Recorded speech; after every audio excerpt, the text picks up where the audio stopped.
Imagine spending 6 life sentences in prison, and then suddenly you're out.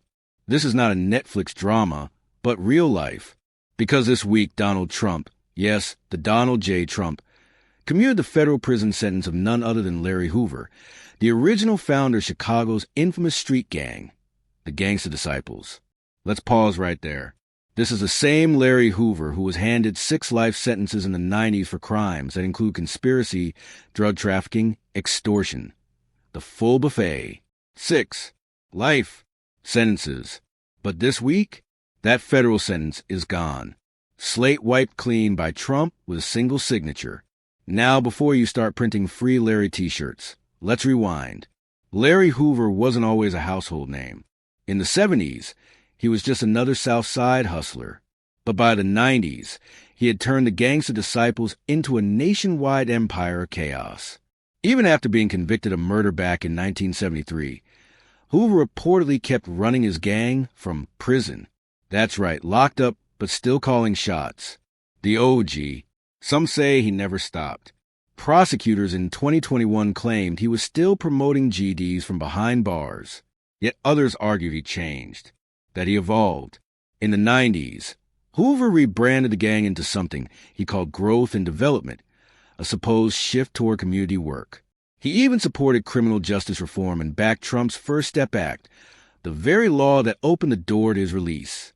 In 2022, Hoover wrote to a court, "I want nothing to do with the Gangster Disciples. Not now. Not ever." Bold words. Would you believe him? Well, the feds didn't. But wait. Larry Hoover wasn't the only one Trump hit with his magic pardon pen. Let's break it down. Because Wednesday was a full-blown clemency palooza. 25 pardons and commutations in one day. Among the recipients, Michael Grimm, ex-congressman who did time for tax fraud. NBA young boy. Yep, the rapper who's racked up more charges than platinum hits. Kevin Baston, a convicted fraudster. Mark Bashaw, a military officer punished for violating COVID rules. And 2 guys who accidentally released sharks. Seriously, they thought they were saving them. Turns out the sharks were part of a legit research project. You can't make this up. Trump even gave a full pardon to Michael Harris, co-founder of Death Row Records. Harris had his sentence commuted years ago, but Trump just doubled down and wiped his record completely. And if you're into reality TV scandals, you'll love this.